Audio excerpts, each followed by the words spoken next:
Every Sunday without fail, Michael made his way to the quiet cemetery nestled on the edge of town. It was a place where time seemed to stand still, where the only sounds were the rustling leaves and the distant chirping of birds. For Michael, these visits had become a ritual, a sacred moment carved out of his week to honor the memory of his son Daniel. 2 years had passed since the tragic car accident that stole Daniel from him, but the wound in Michael's heart remained raw. Time hadn't healed everything. It had merely taught him how to live with the ache. The cemetery was peaceful, almost serene, especially on rainy days like this one. The gray clouds hung low over the landscape, casting long shadows across the rows of headstones. Drops of rain fell softly onto the ground, creating tiny puddles that reflected the somber sky above. Michael carried an umbrella, but he rarely opened it during his visits. He preferred to feel the rain against his skin. It reminded him he was alive even when part of him wished otherwise. As he approached Daniel's grave, Michael slowed his pace. His eyes scanned the familiar surroundings, the neatly trimmed grass, the small bouquet of flowers he'd brought last week now wilting slightly in the damp weather, and the polished marble headstone engraved with his son's name, Daniel James Carter. Beneath the name were the dates marking his short life, dates that seemed far too close together for someone who had so much potential ahead of him. Kneeling down beside the grave, Michael traced the letters of his son's name with trembling fingers. "Hey, buddy," he murmured, his voice barely audible over the patter of rain. "I miss you." He didn't say much more than that because words often failed him here.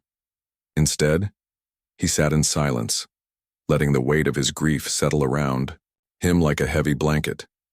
Sometimes he imagined Daniel sitting next to him, laughing or teasing him about something silly.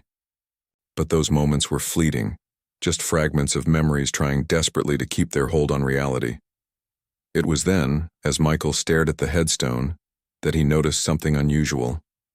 Out of the corner of his eye, he saw movement, a flicker of color amidst the muted tones of the cemetery.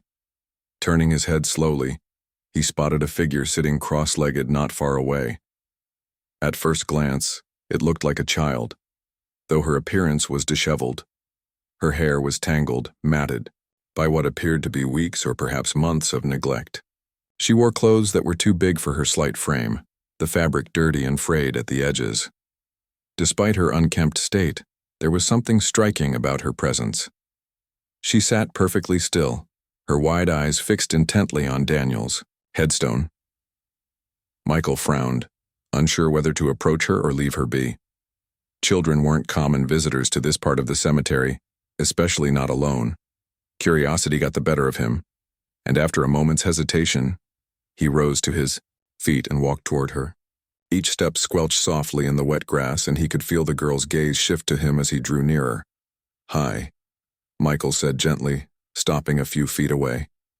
His tone was calm, non-threatening, though his mind buzzed with questions. Who was she? Why was she here? And most importantly, why was she staring at his son's grave? The girl didn't respond immediately. She simply continued to stare at him, her expression unreadable. Up close, Michael could see that she couldn't have been older than 10 or 11. There was a sadness in her eyes that seemed far too mature for someone her age, a deep sorrow that mirrored his own in some inexplicable way. "I'm Michael," he tried again, crouching down to her level. "This is my son's grave. Do you know him?" For a long moment, the girl said nothing. Then, ever so slightly, she nodded her head. Michael felt a jolt of surprise. "You do?" he asked, his voice tinged with disbelief. "How?" She hesitated. Before speaking, her words coming out in a whisper so soft he had to lean closer to hear them. I dream about him." Michael blinked, caught off guard by her response. Dreaming about his son? That sounded strange, almost surreal. Yet, there was something in her demeanor, something earnest and unshakable, that made him hesitate, to dismiss her outright. "What kind of dreams?" he pressed, his curiosity growing despite himself. The girl glanced down at her lap, where she clutched an old, crumpled photograph tightly in her hands. The edges of the picture were worn, as if it had been handled countless times. Without saying another word, she held it out to him, offering it silently. Michael took the photograph carefully, turning it over to examine it. What he saw made his breath catch in his throat.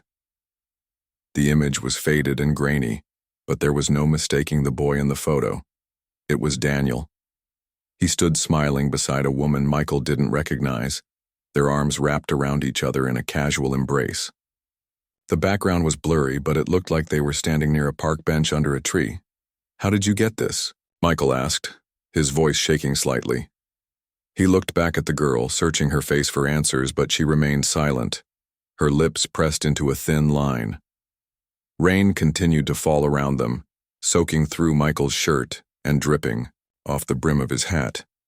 But none of that mattered now.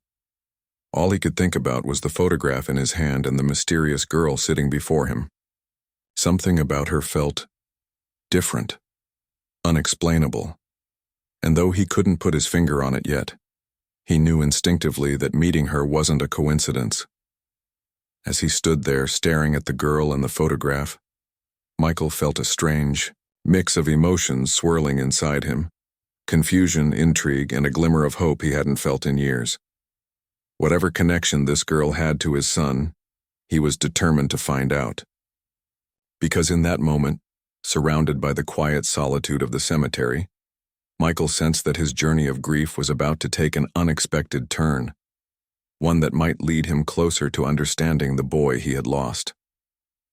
The next Sunday, Michael returned to the cemetery with a mix of anticipation and unease brewing in his chest. He couldn't stop thinking about the girl from the previous week, the mysterious child who claimed to dream about his son. It felt surreal, almost like something out of a storybook or a movie. Yet the photograph she had shown him was real, tangible proof that she somehow knew Daniel, and that gnawed at him. How could a stranger, a young girl no less, have such a personal connection to his late son? As he approached Daniel's grave, his heart skipped a beat when he saw her sitting there again, exactly as she had been before. She was still wearing oversized clothes, though they seemed even dirtier now, caked with mud and grime. Her hair was damp from the morning dew, and her bare feet were streaked with dirt. But what struck Michael most was her posture. She sat, cross-legged, completely still, her gaze fixed on the headstone as if locked in deep concentration. This time Michael didn't hesitate. He walked straight up to her and knelt down beside her, close enough to see the faint smudges of dirt on her cheeks. "Hi," he said softly, trying not to startle her. "I'm Michael. We met last week, remember?" The girl turned her head, slowly to look at him, her large eyes meeting his. For a moment she didn't say anything, just studied him with an intensity that made him feel both exposed and oddly comforted. Then, after what felt like an eternity, she nodded once. "Do you come here often?" Michael asked, keeping his tone gentle. He wanted her to feel safe, though he wasn't sure why. Maybe it was because she reminded him of Daniel in some vague, unexplainable way. Or maybe it was because she carried pieces of his son's memory. Within her, fragments Michael desperately wanted to understand. She shrugged slightly, her movements slow and deliberate. "Sometimes," she replied, her voice barely louder than a whisper. "When I need to." Michael tilted his head, intrigued. "Need to? What do you mean?" The girl hesitated, glancing back at the headstone as if seeking permission to speak. Finally, she said, "He tells me things." "He?" Michael echoed, his brow furrowing. "You mean Daniel?" She nodded again, her expression serious. "In my dreams. He talks to me." A chill ran down Michael's spine. This was getting stranger by the minute. Dreams talking to the dead? Part of him wanted to dismiss it as nonsense, a child's overactive imagination. But another part clung to the possibility that this might be true. After all, how else could she have known about Daniel? How else could she have had that photograph? "What kind of things does he tell you?" Michael asked carefully, leaning forward slightly. His pulse quickened with every word she spoke, each sentence pulling him deeper into a mystery he couldn't unravel. At first, she didn't answer. Instead, she reached into the pocket of her oversized jacket, and pulled out the same crumpled photograph she'd shown him last week. She held it tightly in her hands, running her fingers over its worn surface as if drawing strength from it. "He shows me places," she said finally. "Places we went together." Michael's breath hitched. "You've never met Daniel," he said firmly, though doubt crept into his voice. "He passed away 2 years ago." "I know," she whispered, her gaze dropping to the ground. "But I remember." "You remember," Michael repeated, incredulous. "How can you remember something you weren't even part of?" The girl looked up at him then, her eyes filled with a wisdom far beyond her years. "Because they're his memories," she explained simply. "They come to me when I sleep, like he's sharing them with me." Michael stared at her, his mind racing. Was this some elaborate prank, a coping mechanism for a troubled child?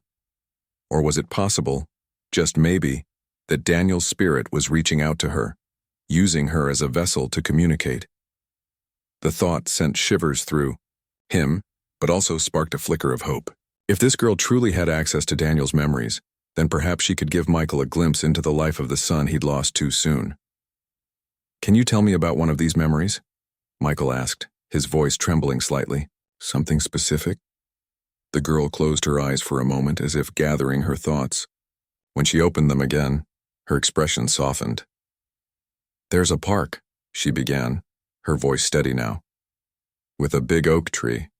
You used to take him there on Saturdays. He loved climbing the branches, even though you told him not to. He always laughed when you got mad." Michael froze, his stomach tightening. That was true. Every Saturday, rain or shine, he and Daniel would visit the small park near their house. The oak tree had been Daniel's favorite spot, and despite Michael's warnings about safety, his son would always scramble up its sturdy limbs, giggling uncontrollably whenever Michael scolded him. No one outside their family knew about those trips, not even Daniel's closest friends. "How did you know that?" Michael whispered, his voice barely audible. He felt lightheaded, as if the world around him had shifted slightly off its axis. "He showed me," the girl said matter-of-factly. "He says you were fun when you weren't being strict." Michael let out a shaky laugh, tears welling up in his eyes. It was true.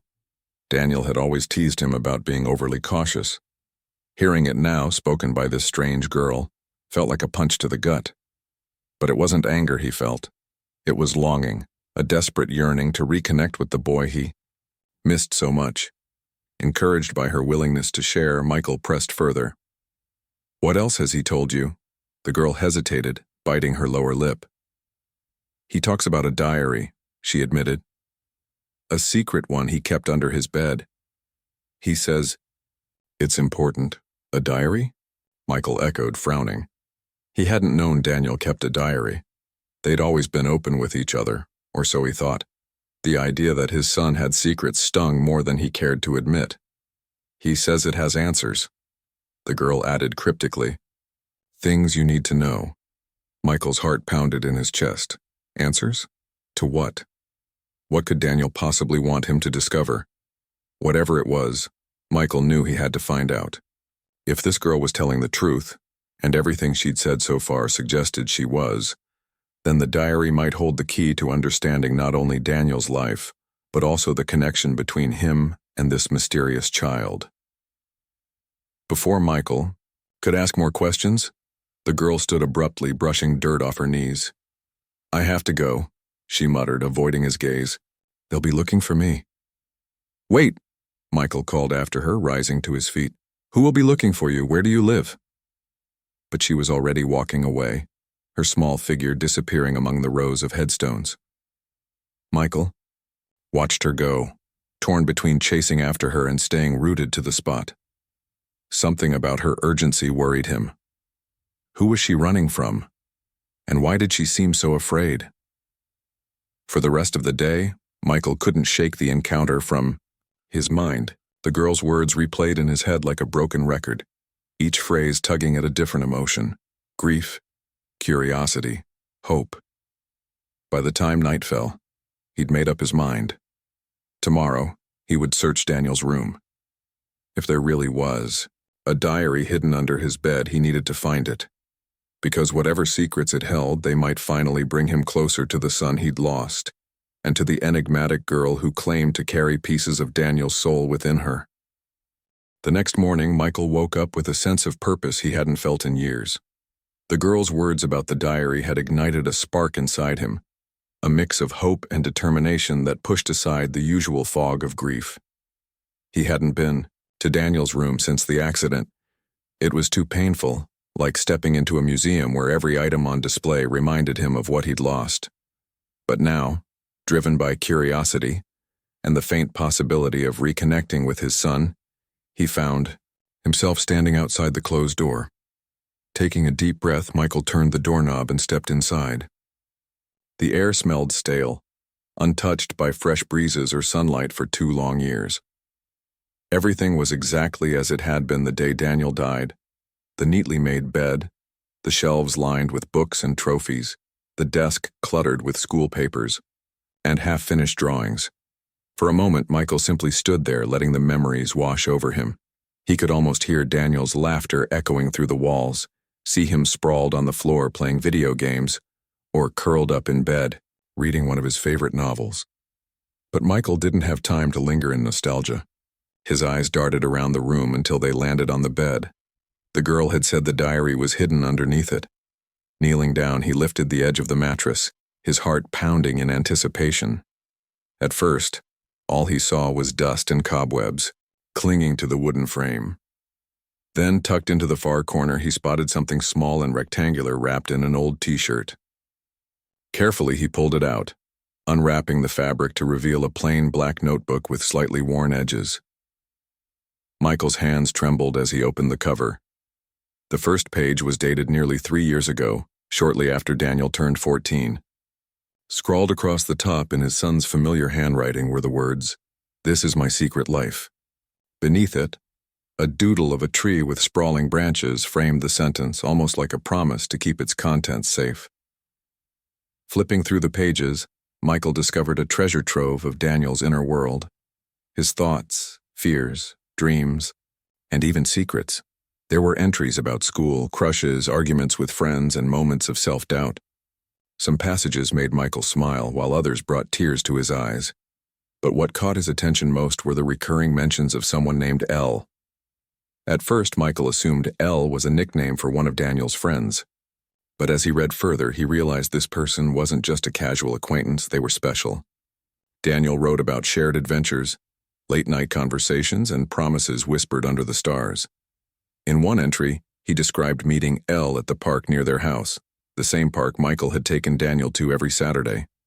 Another entry talked about how Elle understood him better than anyone else, even though no one else knew about their friendship. The final entry sent chills down Michael's spine.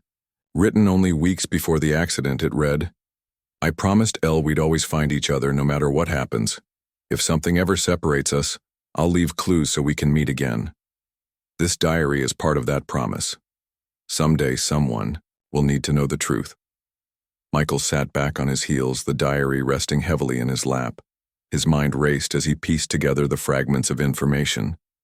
Could Elle be the mysterious girl from the cemetery? Was she somehow connected to Daniel in ways he couldn't comprehend? And if so, why had Daniel gone to such lengths to keep their relationship a secret? Determined to get answers, Michael decided to dig deeper. He started by asking around town about the girl. Her name was Lily. He learned from a local shopkeeper who recognized her description. She lived alone in an abandoned house on the outskirts of the city, surviving off scraps and handouts from kind strangers. Social services had tried to intervene several times, but Lily always managed to slip away before they could help her. Rumors swirled about her being a runaway or possibly abandoned by her parents, but no one seemed to know for sure. Armed with this new knowledge, Michael set out to find her. It wasn't easy. The abandoned house was tucked away behind overgrown bushes and tall weeds blending seamlessly into the desolate landscape. When he finally reached it, he knocked cautiously on the creaky front door, unsure of what to expect. After a few moments, Lily appeared, her wary eyes peering out from behind the cracked wood. She looked thinner than before, her skin pale and her hair even more tangled. Despite her frail appearance, there was still a quiet strength in her gaze, a resilience that reminded Michael of Daniel. "I'm not going anywhere," she said firmly, before he could speak, anticipating his intentions. "You can tell them I'm fine." Michael shook his head, holding up his hands in a gesture of peace. "I'm not here to take you anywhere," he assured her. I wanted to talk." Lily hesitated, then stepped aside to let him in.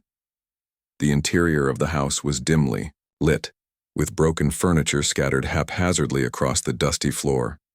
A single mattress lay in the corner, covered with a threadbare blanket. It was clear she had been living here for some time, surviving against all odds. Once inside, Michael showed her the diary. "I found it," he said, watching her closely for a reaction. "Under Daniel's bed, just like you said." Lily's eyes widened, and she reached out to touch the notebook reverently. "He kept it," she murmured, her voice thick with emotion. "I wasn't sure if he really would." "So you know about this?" Michael asked, his tone gentle but probing. "About the promise?" She nodded slowly, clutching the diary to her chest. "We made a deal," she explained. "If anything happened to either of us, the other would carry on. Keep the memories alive, finish what we started." "But how did you know him?" Michael pressed, his confusion mounting. "How did you become part of his life without me knowing?" Lily sighed, sinking onto the mattress. For the first time, she looked vulnerable, as if the weight of her secrets was becoming too much to bear. "It's hard to explain," she began. "We met in my dreams. At least, that's how it started. I'd see him in places I'd never been to. Parks, forests, streets. He'd talk to me, show me things. At first, I thought I was imagining it. But then I started recognizing those places in real life. I followed the signs. And eventually, I found him." Michael listened intently, his skepticism warring with a growing sense of wonder. "And the photograph?" he asked. "Where did you get that?" "That was our last meeting," Lily replied softly. "Before the accident. He gave it to me as proof. Proof that we weren't just dreaming." A heavy silence settled between them as Michael absorbed her words.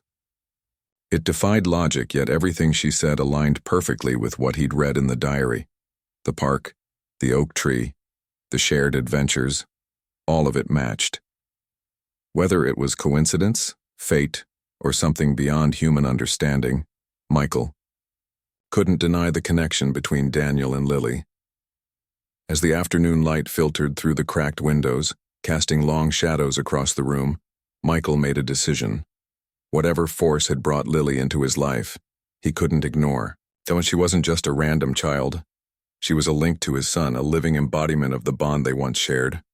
And if Daniel had entrusted her with carrying on his legacy, then Michael owed it to both of them to protect her. "Come home with me," he said suddenly, surprising even himself. "You don't have to stay here anymore. You can live with me. We'll figure everything out together." Lily stared at him, her expression unreadable. For a moment, Michael feared she would refuse. But then, slowly, she nodded. "Okay," she whispered. "But only if you promise to help me finish what we started." Michael smiled faintly, a mixture of sadness and hope swirling in his chest. "I promise," he said. "We'll do it together." Over the next few weeks, Michael and Lily began to form an uneasy but undeniable bond. It wasn't easy. Neither of them had much practice in trusting others. Michael, burdened by years of grief and loneliness, struggled to adjust to having someone else in his life again. And Lily, who had spent most of her childhood fending for herself, found it hard to let down her guard. But as they worked through their shared connection to Daniel, a fragile sense of understanding began to take root between them. Lily moved into Michael's house, though she insisted on keeping her distance at first. She chose the smallest bedroom, farthest from Michael's, and spent hours huddled in its corner with the diary clutched tightly in her hands. Occasionally, she would emerge to help with chores or sit quietly in the living room, watching him with those piercing eyes that seemed to see right through him. Michael tried not to push her too hard. He knew she needed time, but he couldn't help feeling like every moment they spent together brought them closer to unraveling the mystery of Daniel's promise. One evening, after dinner, Michael decided it was time to dig deeper into the diary. He sat down across from Lily at the kitchen table, placing the worn notebook between them. "We need to figure this out," he said gently, meeting her gaze. "What exactly did Daniel want us to finish?" Lily hesitated, her fingers tracing the edges of the diary as if drawing strength from its presence. "He said there were things left undone," she replied softly. "Places we needed to go, memories we needed to revisit." "Can you tell me more?" Michael asked, leaning forward slightly. "Where should we start?" She nodded slowly, flipping open the diary to a marked page. The entry detailed a trip Daniel had taken to a nearby lake during summer break. According to the writing, it was one of his happiest days, a day filled with laughter, sunshine, and the kind of freedom only nature could provide. At the bottom of the page, scrawled hastily in pencil, were directions to the spot. "Follow the trail past the old oak tree. Look for the rock shaped like a heart." Michael frowned, recognizing the description. "I think I know where that is," he said thoughtfully. "It's about an hour from here. Do you want to go tomorrow?"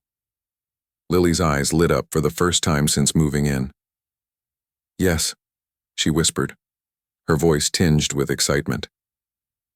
I think that's where we're supposed to start." The following morning they set out early, driving along winding country roads until they reached the entrance to the hiking trail. The air was crisp and cool, carrying the faint scent of pine needles and damp earth. As they walked side by side, Michael couldn't help noticing how different Lily seemed today. Gone was the guarded, wary girl who had first appeared in his life.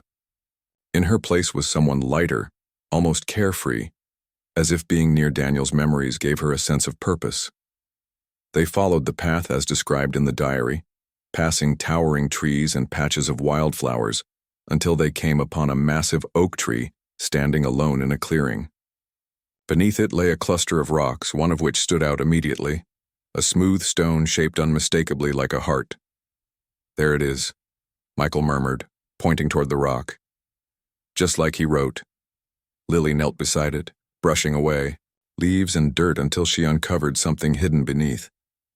It was a small wooden box, weathered by time but still intact. With trembling hands, she opened it to reveal a collection of trinkets inside: a seashell, a shiny pebble, a pressed flower, and a folded piece of paper. Michael watched silently as Lily unfolded the note, her eyes scanning the words written in Daniel's familiar handwriting. "It's a letter," she said softly, holding it out so he could read it too. The letter was addressed to both of them, though Daniel had referred to Lily simply as Elle. In it, he wrote about how much the lake meant to him. It was a place where he felt truly free, unburdened by the expectations of school or family. He urged them to spend time there, to create new memories while honoring the old ones. Most importantly, he reminded them that promises weren't just meant to be kept. They were meant to grow and evolve over time. Tears welled up in Michael's eyes as he read the final line. "Take care of each other. That's all I ask." For a long moment, neither of them spoke. The weight of Daniel's words hung heavy in the air, mingling with the sounds of birdsong and rustling leaves. Finally, Lily broke the silence. "He wanted us to keep going," she said firmly, her voice steady despite the emotion in her eyes. "To find the other places he wrote about." Michael nodded, determination settling over him like a warm blanket. "Then that's what we'll do," he replied. "Together." Over the next several weeks, they retraced Daniel's footsteps, visiting locations mentioned in the diary. Each place held its own significance: a quiet library where he used to read comic books, a hilltop overlooking the city where he dreamed of traveling the world, a cafe where he once shared ice cream with a crush. With each stop, Lily shared fragments of her dreams, piecing together moments that felt eerily real. Meanwhile, Michael rediscovered parts of his son's life he hadn't fully appreciated before: seeing Daniel not just as his boy, but as a person, with hopes, fears, and aspirations. Through it all, their bond deepened. Michael began teaching Lily simple life skills, how to cook, clean, and manage money, while she introduced him to the wonders of imagination, encouraging him to see the Akaizao world through Daniel's eyes. They laughed together, cried together, and even argued occasionally, but always with a mutual respect that grew stronger with each passing day. One afternoon, as they sat by the lake watching the sun dip below the horizon, Lily turned to Michael with a thoughtful expression. "Do you think he's happy now?" she asked quietly. "Do you think we've done enough?" Michael sighed, gazing out at the shimmering water. "I don't know if we'll ever do enough," he admitted, "but I think he'd be proud of us. Proud of how far we've come." Lily smiled faintly, her gaze softening. "Me too," she whispered. "And maybe that's all that matters." As the sky turned shades of orange and pink, casting a golden glow over the landscape, Michael realized something profound. Daniel's promise hadn't been about finishing tasks or ticking off items on a list. It had been about connection, about ensuring that love and memory endured even when people were no longer physically present. Through Lily, Daniel's spirit lived on, bridging the gap between past and present, grief and healing. And for the first time in years, Michael allowed himself to feel hopeful, not because the pain of loss had disappeared, but because he finally understood that love never truly dies. It simply transforms, finding new ways to shine through the cracks of broken hearts. As the weeks turned into months, Michael and Lily continued their journey to honor Daniel's memory. Each new location they visited brought them closer not only to understanding Daniel's life, but also to building a bond that neither of them had anticipated. What began as a quest to fulfill a promise was slowly transforming into something deeper, a shared purpose that filled the voids in both their lives. One chilly autumn morning, as golden leaves swirled around the driveway, Michael sat at the kitchen table sipping coffee while Lily flipped through the diary. She had become its unofficial guardian, treating it like a sacred artifact. The pages were worn from constant handling, their edges frayed and smudged with fingerprints. Yet every time she opened it, her eyes lit up with a mixture of reverence and excitement, as if the words within held secrets yet to be uncovered. "Michael," she said suddenly, breaking the quiet hum of the house. "There's one more place we haven't been to yet." He looked up from his mug, intrigued. "Where?" She pointed to an entry near the back of the diary. It described a secluded cabin deep in the woods, a place Daniel referred to as the hideout. According to the writing, he and Elle had spent hours there talking about everything under the sun, dreams, fears, hopes for the future. The final line of the entry read, "If you ever need me, this is where I'll be waiting." Michael frowned slightly, leaning over to get a better look. "Do you think this is the last stop?" he asked. "The end of the promise?" Lily hesitated, her fingers tracing the words on the page. "I don't know," she admitted, "but I feel like we're supposed to go there. Like it's important." Michael nodded, setting his coffee aside. "Then let's do it. When do you want to leave?" The drive to the cabin was long and winding, taking them deep into the heart of the forest. The road grew narrower as they went, flanked by towering trees whose branches intertwined overhead, creating a canopy of fiery reds, oranges, and yellows. The air smelled earthy and damp, carrying the faint scent of pine and decaying leaves. As they ventured farther from civilization, the world seemed to grow quieter, almost reverent, as if nature itself was holding its breath. When they finally arrived, the cabin stood before them like a relic from another time. It was small and weathered, its wooden walls grayed by years of exposure to the elements. A thin trail of smoke curled lazily from the chimney, suggesting someone, or something, had recently been there. Despite its rustic appearance, the place radiated warmth as if inviting them to step inside and uncover its secrets. "This is it," Lily whispered, her voice barely audible. She clutched the diary tightly against her chest, her knuckles white with tension. For the first time since they'd started their journey, she seemed nervous, not just curious or determined, but genuinely apprehensive. Michael placed a reassuring hand on her shoulder. "We don't have to go in if you're not ready," he said gently. "We can wait." But Lily shook her head, steeling herself. "No, we've come this far. Let's finish what we started." Together they approached the cabin, their footsteps crunching softly on the frost-kissed ground. The door creaked open with a slight push, revealing a cozy interior bathed in soft, golden light filtering through dusty windows. Inside, the space was simple but welcoming. A small fireplace, a rickety table surrounded by mismatched chairs, and a narrow cot tucked into the corner. On the mantel above the fireplace sat a collection of objects: a jar of marbles, a faded photograph, and a single candle burned down to a stub. Lily stepped forward cautiously, her eyes scanning the room until they landed on the photograph. Her breath hitched as she picked it up, turning it over to examine the image. It was another picture of Daniel, though this one was different from the others. In it, he stood smiling beside a younger version of Lily, their arms slung casually around each other's shoulders. They looked happy, carefree, as if captured in the middle of laughter. "How is this possible?" Michael murmured, staring at the photo in disbelief. "You weren't even born when Daniel passed away." Lily didn't answer immediately. Instead, she closed her eyes, her expression distant, as if listening to something only she could hear. After a moment, she opened them again, tears glistening in her lashes. I think I'm living out pieces of his life," she said softly. "Not just remembering them, carrying them forward." Michael's heart clenched at her words. He wanted to argue, to find a logical explanation, but deep down he knew she was right.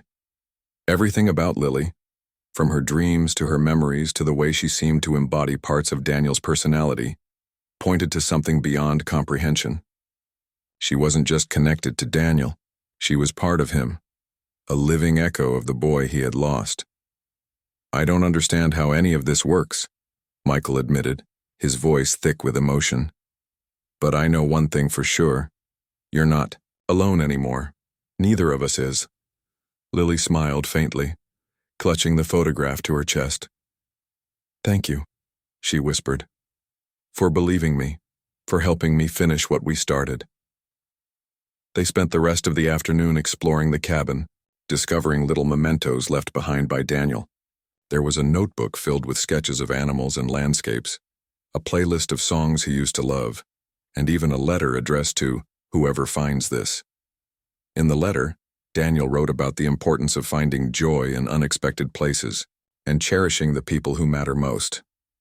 He ended with a simple message: "Keep going, don't stop dreaming." As the sun dipped below the horizon, casting the cabin in shadows, Michael and Lily sat together by the fire, wrapped in blankets and sharing stories. Michael talked about Daniel's childhood, the mischief he got into, the times he made everyone laugh, the way he always tried to fix things even when they were broken. Lily listened intently, occasionally adding details from her own memories, as if piecing together a puzzle that spanned lifetimes. For the first time in years, Michael felt a sense of peace. The grief was still there, lingering in the corners of his mind, but it no longer consumed him. Through Lily, he had found a way to keep Daniel's spirit alive, not as a distant memory, but as a living presence woven into the fabric of their everyday lives. By the time they returned home, Michael knew what he had to do. Over dinner that night, he broached the subject carefully, choosing his words with care.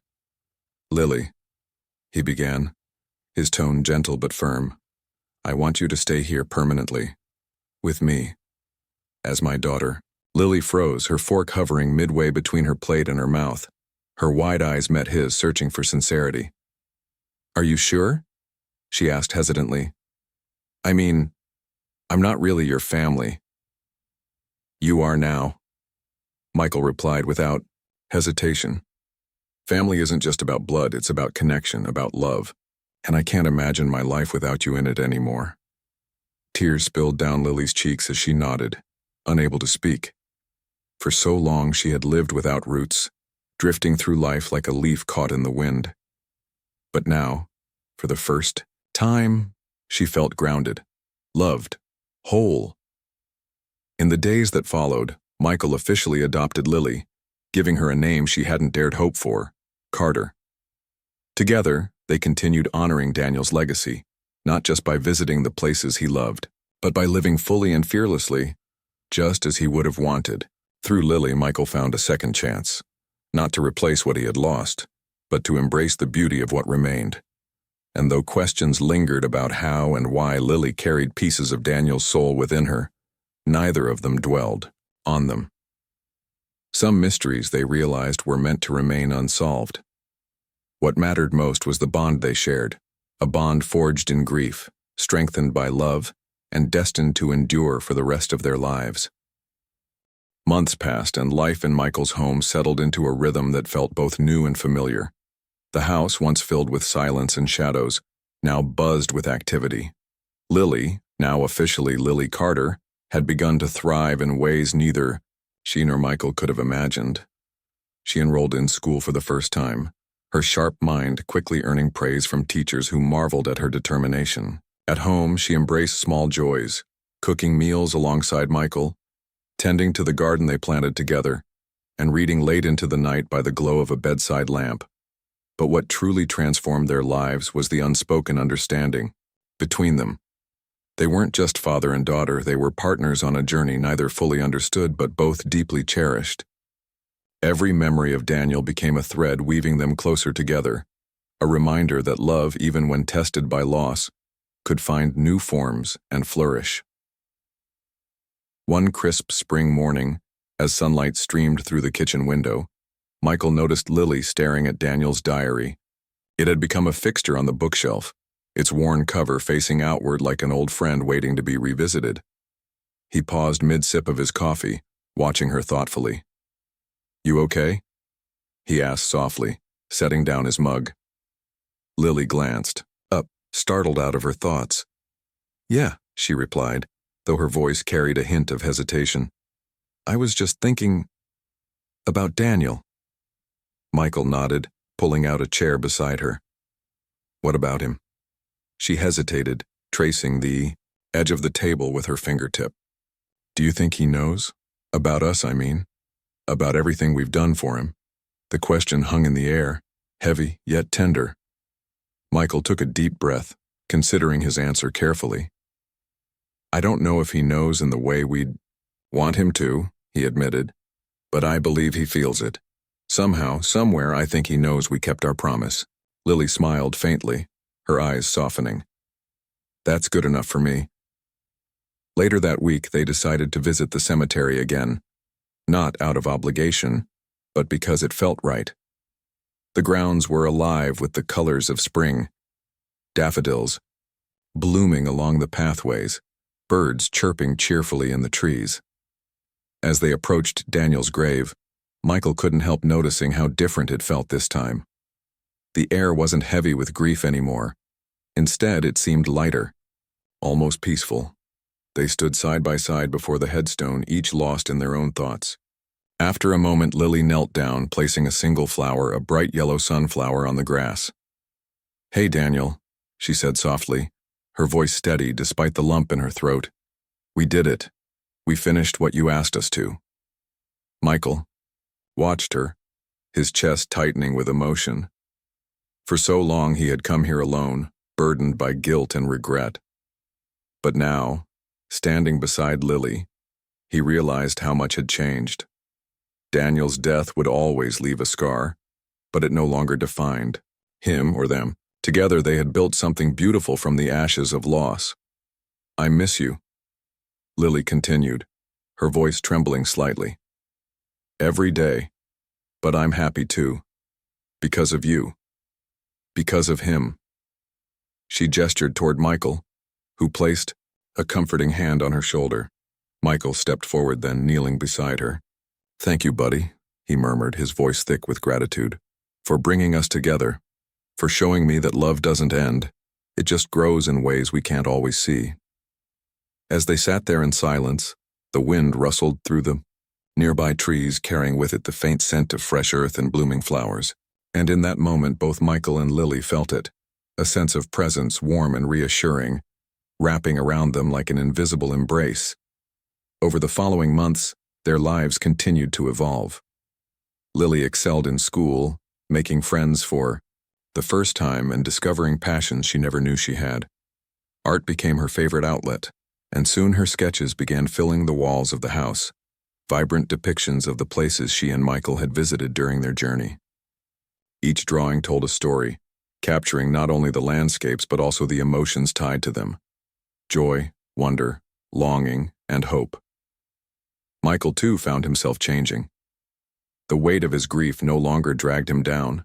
Instead, it lifted him, propelling him forward with a renewed sense of purpose. He started volunteering at a local youth center, mentoring kids who reminded him of Daniel, young people full of potential but lacking guidance.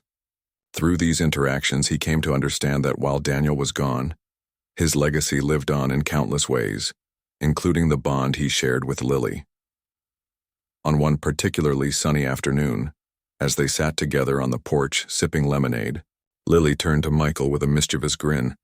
"You know," she said, "Daniel used to talk about traveling the world someday, seeing all the places he dreamed about." Michael raised an eyebrow, intrigued. And?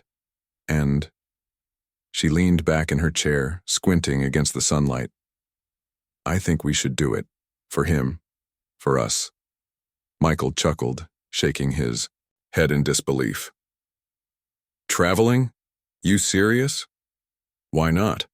Lily shot back, her enthusiasm infectious. "We've already done the hard part, finding each other. Now it's time to keep moving forward, to live the way Daniel wanted us to." For a moment, Michael didn't respond. Instead, he gazed out at the horizon, where the sky stretched endlessly blue and free. Then, slowly, a smile spread across his face. "All right," he said finally. "Let's do it. Where do you want to start?" Their travels began modestly, a road trip along the coast, stopping at beaches and lighthouses Daniel had mentioned in his diary. From there, they ventured farther, exploring cities, mountains, and forests. With each destination, they left behind pieces of themselves: photographs tucked into crevices, notes scrawled on napkins, laughter echoing in empty spaces. Along the way, Lily documented their adventures in a new journal, one she called Our Next Chapter. Through it all, Daniel remained with them, not as a ghost but as a guiding light. His spirit infused every moment they shared, reminding them that love transcends boundaries, whether of time, space, or even death. Years later, when Lily graduated high school with honors, Michael stood proudly beside her, tears streaming down his face. In her speech, she thanked him for being more than a father, for being a partner, a protector, and a believer in things unseen. Then, looking out at the crowd, she added quietly, "This is for you, Daniel. Thank you for bringing us together." As applause erupted around them, Michael pulled her into a tight hug, whispering in her ear, "He'd be so proud of you, of us." And in that moment, surrounded by love and possibility, they knew they had fulfilled Daniel's promise, not just by finishing what he started, but by creating a future worth dreaming about. A future where grief and joy coexisted, where memories became bridges, and where love endured, timeless and infinite.